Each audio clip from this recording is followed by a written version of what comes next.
बहुत बहुत स्वागत है आप सभी का study with Swati YouTube channel पर। दोस्तों, आज के अपने इस वीडियो में हम बात करेंगे हिंदी के क्वेश्चन पेपर को लेकर के, जो कि आपका 2019 का क्वेश्चन पेपर है। इससे पहले मैंने 2018 का क्वेश्चन पेपर करा दिया था, तो 2019 या 20 भी आप इसे कंसीडर कर सकते हैं, क्योंकि 19 में होना था ये पेपर और 2020 8 जनवरी को ये पेपर हुआ था। तो यहाँ पर इस क्वेश्चन पेपर से आज के इस वीडियो में आपको 30 क्वेश्चंस मिलने वाले हैं। यानी आज के इस वीडियो में आपका पूरी तरह से हिंदी का जो प्रीवियस ईयर का क्वेश्चन पेपर है 2019 का, इसको कंप्लीट करा दिया जाएगा। इसके प्रीवियस वीडियो की बात करें तो संस्कृत का आपका 2020 का पेपर, 2018 का पेपर और 2017 का चल रहा है, जो कि इसको कंप्लीट कराया जा रहा है। 20 और 18 का पूरी तरह से कंप्लीट हो गया है, 17 का एक पार्ट आ गया है, दूसरा भी आने वाला है जल्द ही। वहीं अगर हम CDP की बात करें तो चाइल्ड डेवलपमेंट एंड पैडागॉजी, इससे भी आपका जो है 2 से 3 जो है क्वेश्चन पेपर सॉल्व करा दिए गए हैं। वहीं अगर हम EVS की बात करें यानी पर्यावरण अध्ययन की, तो उससे भी काफ़ी सारे क्वेश्चंस करा दिए गए हैं, यानी प्रीवियस ईयर के क्वेश्चन पेपर से। तो आप इन सभी को देखने के लिए आप हमारे चैनल की प्लेलिस्ट, जो कि स्टडी विद स्वाति के चैनल पर मिलेगी, ठीक है, तो वहाँ पर आप इसे सर्च करें। सभी सब्जेक्ट की अलग अलग प्लेलिस्ट बना रखी है सब्जेक्ट वाइज, तो वहाँ से आप इन पेपर्स को देख करके अपने एग्ज़ाम की तैयारी को बेहतर कर सकते हैं। चलिए दोस्तों, आज के अपने इस वीडियो में हम शुरू करेंगे हिंदी सब्जेक्ट से। प्रीवियस ईयर में किस तरह से क्वेश्चन पेपर में क्वेश्चन पूछे गए थे उनको। तो क्वेश्चन नंबर 31 से शुरू करेंगे। 31 पूछा है, निम्नलिखित में से कौन सा शब्द तद्भव है। दोस्तों, अगर हम तत्सम शब्द की बात करें, तत्सम और तद्भव, इन्हीं 2 शब्दों से आपके प्रश्न बनते हैं। तो तत्सम शब्द वे होते हैं जो संस्कृत शब्द से सीधे सीधे ले लिए जाते हैं। वहीं अगर हम तद्भव शब्दों की बात करें तो संस्कृत के जो शब्द प्राकृत, अपभ्रंश या उपभ्रंश, पुरानी हिंदी आदि से विकृत होकर हिंदी भाषा में आए हैं, वे तद्भव शब्द कहलाते हैं। संस्कृत के शब्द जो सीधा सीधा आते हैं उन्हें हम तत्सम कहते हैं। तद्भव जो संस्कृत भाषा के साथ उनमें कुछ परिवर्तन करके उन शब्द में, ठीक है, उनको लाया जाता है, उन्हें हम तद्भव, सीधा सीधा कहने का अर्थ यही है। तो इसमें पूछा है कि निम्नलिखित में से कौन सा तद्भव शब्द है, तो देख लेते हैं। तो यहाँ पर आप तद्भव शब्द उन्हें कहेंगे जो हिंदी से लिए गए हैं, मतलब संस्कृत से विकृत होकर के हिंदी में आए हैं। तो खेत यहाँ पर आपका एक तद्भव शब्द कहलाएगा, ठीक है। बाकी अन्य आपके अलग हो जाएंगे, इसमें आपको तत्सम मिलेंगे और कुछ अलग शब्द भी। तो करेक्ट आंसर 31 का ए हो जाएगा। बढ़ते हैं क्वेश्चन नंबर 32 की तरफ। क्वेश्चन नंबर 32 पूछा है, निम्नलिखित में से कौन सा शब्द देशज है। अब दोस्तों, हम अगर देशज शब्द की बात करें तो देशज शब्द आमतौर पर क्षेत्रीय भाषा में प्रयोग किए जाते हैं। गांव वगैरह में ज़्यादातर आपको देशज शब्द देखने को मिलेंगे। क्षेत्रीय मतलब जिस क्षेत्र में हम रह रहे हैं वहाँ की जो भाषा है, ठीक है, तो वही आपके देशज शब्द कहलाते हैं। तो इसमें से आपको देशज शब्द बताना है। तो दोस्तों, यहाँ पर करेक्ट आंसर 32 का डी हो जाएगा, धड़ाम। धड़ाम जो है एक देशज शब्द है। बढ़ते हैं क्वेश्चन नंबर 33 की तरफ। क्वेश्चन नंबर 33 पूछा है कि छछूंदर के सिर पर चमेली का तेल अर्थ है। तो ये आपका मुहावरा हो जाता है, वाक्यांश का एक शब्द ये भी आपका आता है, ठीक है, लेकिन यहाँ पर ये आपका मुहावरा या लोकोक्तियाँ हैं। तो आपको बताना है कि छछूंदर के सिर पर चमेली का तेल, इसका अर्थ क्या है। तो 33 की बात करें तो छछूंदर के सिर पर चमेली के तेल का अर्थ है अयोग्य व्यक्ति को अच्छी चीज़ देना, ठीक है। करेक्ट आंसर यहाँ पर डी हो जाएगा, अयोग्य व्यक्ति को अच्छी चीज देना जो है, या हो जाएगा एक प्रकार से छछूंदर के सिर पर चमेली का तेल रखना, या इसका अर्थ ही होगा। क्वेश्चन नंबर 34 है हमारा, ऋग्वेद का संधि विच्छेद क्या है। ऋग्वेद सबसे प्राचीनतम वेद, आप सभी जानते हैं। तो ऋग्वेद शब्द में व्यंजन संधि है, संधि भी आप ध्यान रखिएगा। इसका अगर हम संधि विच्छेद करेंगे तो ऋग धन वेद, ये मिलकर के बनेगा आपका ऋग्वेद, और इसमें जो संधि मिलेगी वह है व्यंजन संधि, ठीक है। इस तरह से करेक्ट आंसर हमारा ए हो गया। बढ़ते हैं अगले क्वेश्चन की तरफ। क्वेश्चन नंबर 35 देख लेते हैं। 35 पूछा है, आप बीती शब्द में समास है। आप बीती शब्द में कौन सा समास है आपको बताना है। तो 35 की बात करें 35 का करेक्ट आंसर जो है वह सी हो जाएगा। आप बीती शब्द में जो है वह तत्पुरुष समास है। तत्पुरुष समास की बात करें तो जिस पद में अंतिम पद की प्रधानता देखने को मिलती है या दूसरे पद की प्रधानता देखने को मिलती है उन्हें हम तत्पुरुष समास कहते हैं। करेक्ट आंसर सी हो जाएगा। क्वेश्चन नंबर 36 देख लेते हैं। 36 पूछा है कि घोंसले में चिड़िया है, घोंसले में चिड़िया है में कौन सा कारक है। तो दोस्तों कारक आपको पता होना चाहिए। कमेंट द्वारा आप ज़रूर बताएं कि हिंदी में कितने प्रकार के कारक देखने को मिलते हैं। तो घोंसले में चिड़िया है, करेक्ट आंसर यहाँ पर हो जाएगा। 36 की बात करें तो 36 का सी हो जाएगा अधिकरण कारक। कर्ता ने कर्म को करण से के द्वारा संप्रदान के लिए अपादान से अलग अधिकरण में पे पर ये हो जाएगा चिन्ह कारक का। तो ध्यान रखिएगा जहाँ भी आपको में दिखे, पे दिखे, पर दिखे तो ये आपका अधिकरण कारक कहलाएगा। करेक्ट आंसर 36 का सी हो जाएगा। बढ़ते हैं क्वेश्चन नंबर अगले। हमारा पद्यांश है, पद्यांश नहीं ये आपका गद्यांश है, ये आपका पैसेज है। पैसेज आप सभी को पता है कि पूछा जाता है तो 2 से 3 नंबर का आपका पैसेज पूछ लेता है। यहाँ पर आपके 2 प्रश्न मिलेंगे गद्यांश से। तो दोस्तों जैसे ही आपको पैसेज वगैरह मिले आप पैसेज को ध्यान में मत रखिए, सीधा अपने क्वेश्चन पे आइए। क्वेश्चन क्या पूछ रहा है वो बताइए। 37 देख लेते हैं। 37 पूछा है कि उपर्युक्त गद्यांश के आधार पर बताइए कि संसार के सारे वाद सीमित हैं। कहाँ पर सारे वाद सीमित हैं तो आपको बताना है। तो देखिए क्वेश्चन आपका ये पूछा है। तो अब बढ़ते हैं हम अपने पैसेज की तरफ। पैसेज में देख लेते हैं क्या कह रहा है। तो पैसेज का आंसर हमारे फर्स्ट, सेकंड या थर्ड इन्हीं तीनों लाइन में मिल जाएगा। दिया है गांधीवाद में राजनीतिक और आध्यात्मिक तत्वों का समन्वय मिलता है, यही इस वाद की विशेषता है। आज संसार में जितने भी वाद प्रचलित हैं, ध्यान रखिएगा, जितने भी वाद प्रचलित हैं वह प्राय राजनीतिक क्षेत्र में सीमित हो चुके हैं। तो देखिए आपका आंसर मिल गया है कि आज संसार में जितने भी वाद प्रचलित हैं वह प्राय राजनीतिक क्षेत्र में सीमित हो चुके हैं। पूछा था कहाँ सीमित हो चुके हैं, तो राजनीतिक क्षेत्र में। तो बढ़ते अपने क्वेश्चन की तरफ फिर से। यहाँ पर देखिए क्वेश्चन पूछा था कि उपर्युक्त गद्यांश के आधार पर बताइए कि संसार के सारे वाद सीमित हैं। तो यह कहाँ सीमित है, तो यह राजनीतिक क्षेत्र तक सीमित है। करेक्ट आंसर 37 का डी हो जाएगा। देखते हैं क्वेश्चन नंबर 2 या 38। पैसेज का 2 होगा और ऐसे आपका 38 कहलाएगा। 38 पूछा है उपर्युक्त गद्यांश में गांधीवाद का आधार किसे बताया गया है। तो ये आपके ऑप्शन है। एक ऑप्शन आपका अलग दिया है जो कि ये रहा, ठीक है। तो ये डी है। तो आंसर तो हमारा उसी मिल जाएगा। इससे पहले हम पैसेज की तरफ बढ़ेंगे। तो ये रहा क्वेश्चन आपका और ये रहा पैसेज। यहाँ पर ये रहा पैसेज। तो हमने पहले, दूसरी, तीसरी लाइन में ढूंढ लिया था अपने क्वेश्चन का आंसर। तो पहले क्वेश्चन का आंसर यहाँ तक हमने फाइंड किया था, राजनीतिक क्षेत्र में सीमित हो चुके हैं। आगे दिया है आत्मा से उनका संबंध विच्छेद होकर केवल बाह्य संसार तक उनका प्रसार रह गया है।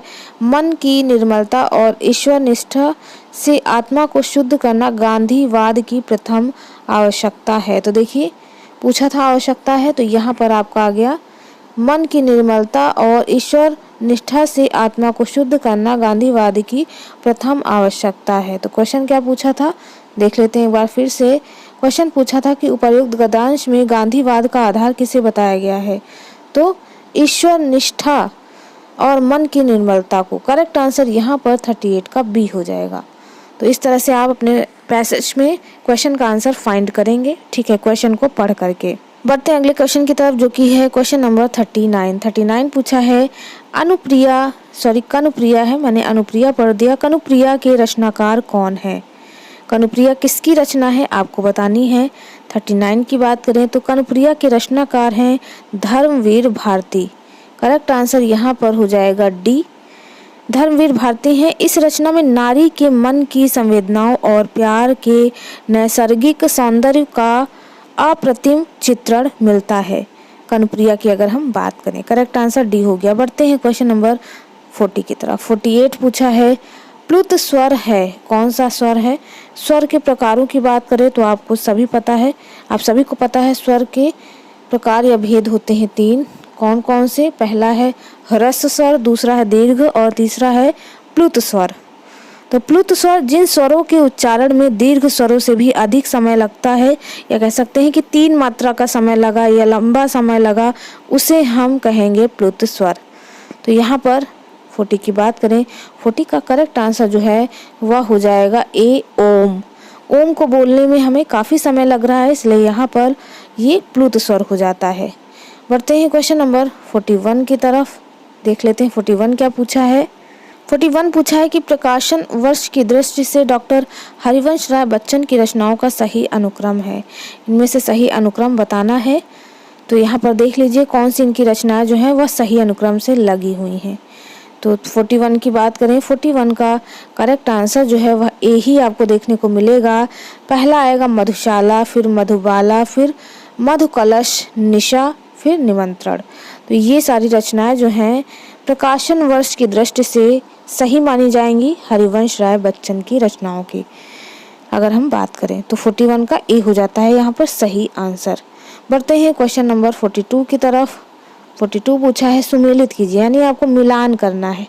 ये 3 आपको रचनाएं दी हैं, ठीक है, ये रचनाएं नहीं, ये साहित्य वगैरह हैं, ठीक है, इनको आपको सुमेलित करना है। तो हिंदी साहित्य सम्मेलन यह किस वर्ष आया तो वो बताना है। तो हिंदी साहित्य सम्मेलन की बात करें तो यह आया 1910 ईस्वी में, ठीक है। वहीं अगर हम काशी नागरी प्रचारणी सभा की बात करें तो काशी नागरी प्रचारणी सभा जो है वह 1893 में आया। वहीं राष्ट्र प्रचार समिति वर्धा ये कब आया तो यह हमारा आया है 1918 में। तो इस तरह से इन सभी को आप अगर मिलान करेंगे तो आपका आंसर जो है वह सही हो जाएगा। हिंदी साहित्य सम्मेलन जो है वह 1910, तो इस तरह से मिला दीजिए। काशी नागरी प्रचारणी सभा 1893, ठीक है, तो इस तरह से मैच कर लेंगे। तो यहाँ पर जो आंसर आपका आएगा वह हो जाएगा सी। इस तरह से मिलान करने पर सी आंसर मिलेगा। बढ़ते हैं क्वेश्चन नंबर 43 की तरफ। 43 पूछा है तुलसीदास के रचनाकार हैं। तुलसीदास के रचनाकार इनमें से कौन से हैं आपको बताना है। तो 43 की बात करें, 43 का करेक्ट आंसर जो है वह बी हो जाता है, सूर्यकांत त्रिपाठी निराला। तुलसीदास के रचनाकार जो है वह सूर्यकांत त्रिपाठी निराला है। क्वेश्चन नंबर 45 देख लेते हैं। 45 पूछा है प्रभु जी तुम चंदन हम पानी, यह किसका वाक्य है। तो 45 की बात करें, करेक्ट आंसर जो है वह सी हो जाएगा, रैदास।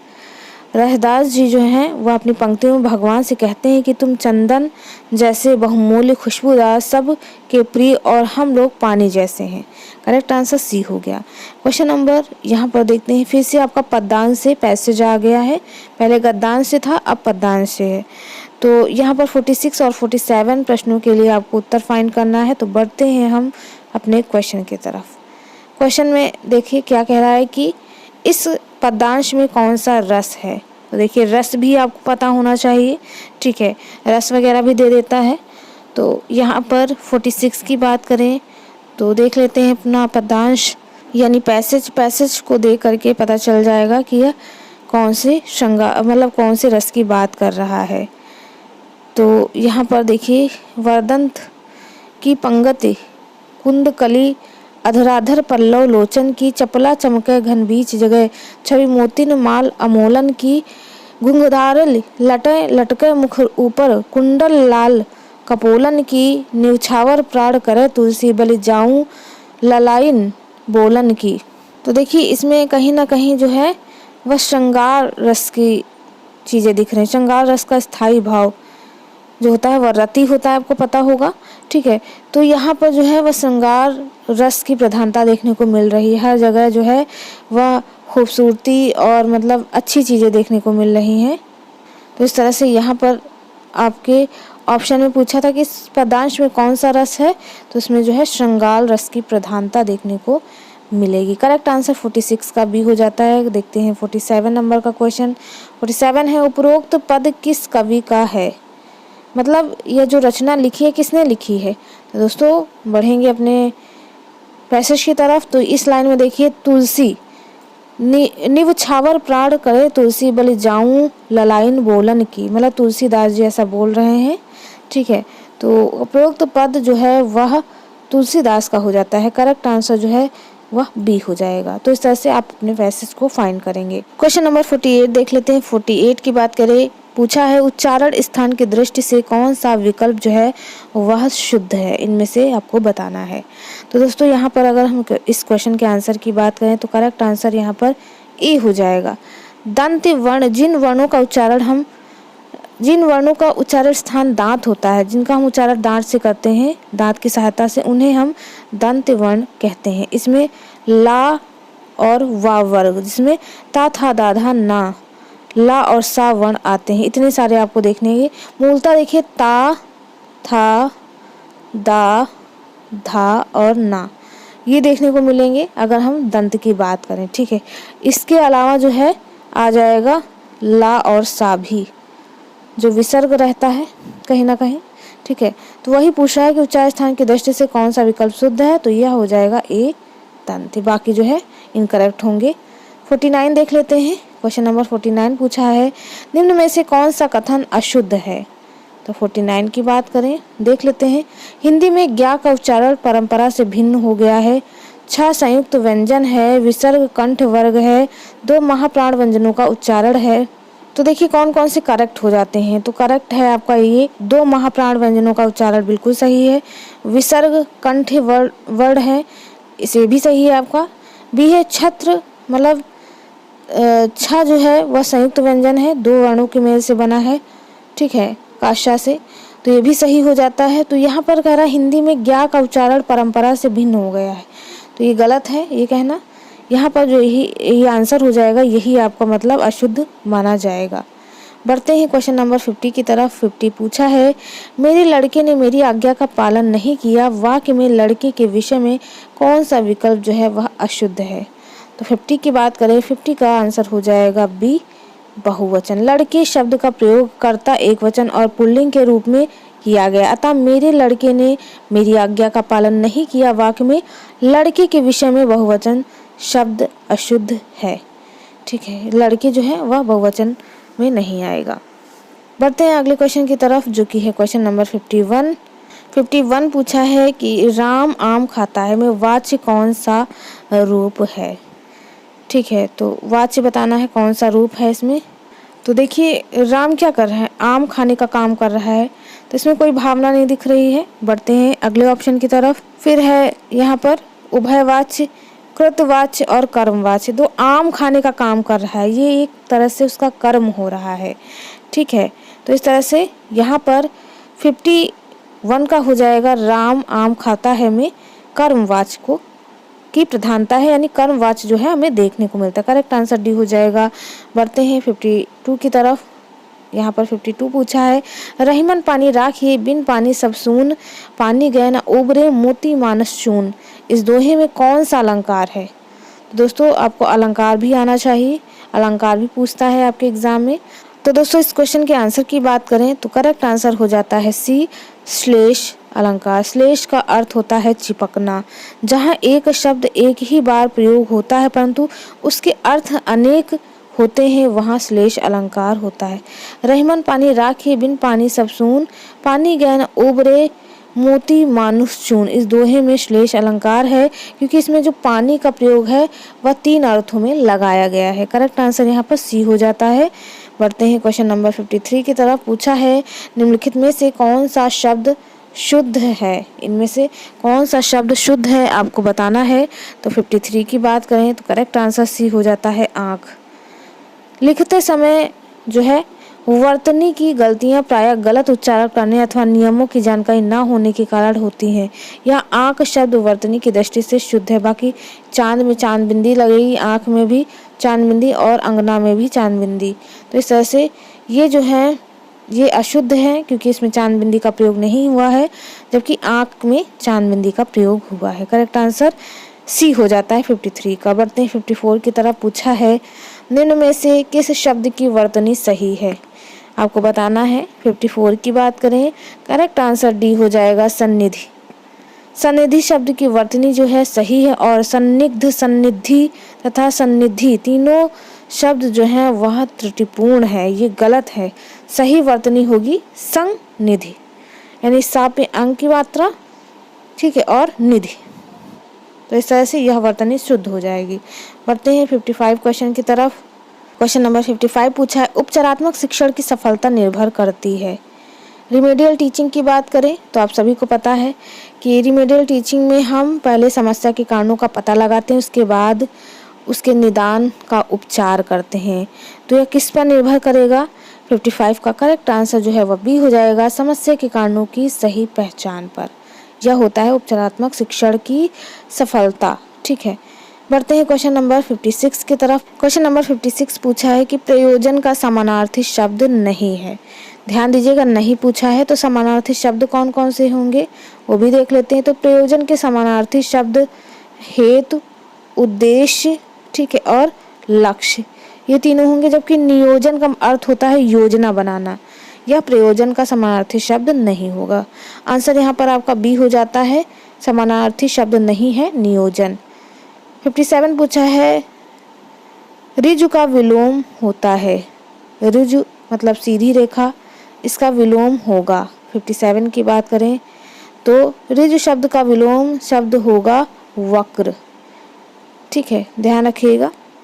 बढ़ते हैं क्वेश्चन नंबर 58 की तरफ। 58 पूछा है, निम्नलिखित में से ये विकल्पों में से किस विकल्प में विशेषण का निर्देश अशुद्ध है, यानी विशेषण का सही से प्रयोग नहीं हुआ है।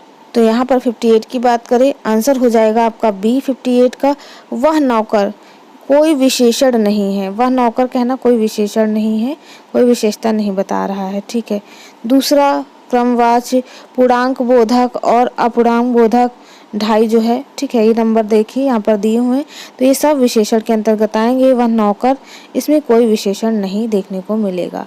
58 का आंसर भी हो जाएगा।